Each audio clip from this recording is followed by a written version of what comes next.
private house of Kolar family before the war. Now Museum of Tunnel of Hope.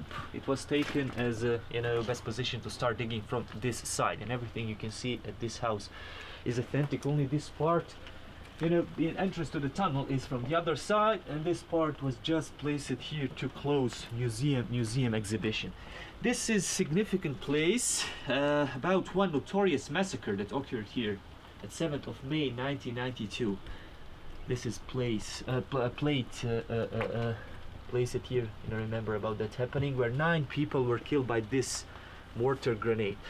After the war, we will mark, and the city authorities will mark these places with the red wax and paint symbolizing the blood, and we are calling these places Roses of Sarajevo, and we have lots of these here in the city.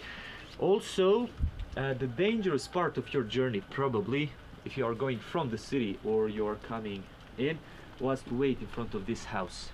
You know, this area was severely bombed, shelled by Serbs, and their positions were close.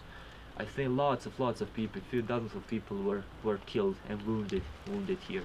My father told me, I think it was 1994, he was here waiting to pass through the tunnel. Tunnel was closed, you know, there was, you know, army movement from the other side, and they were waiting here. He said there were lots of refugees here waiting in front of the tunnel also to go to the city.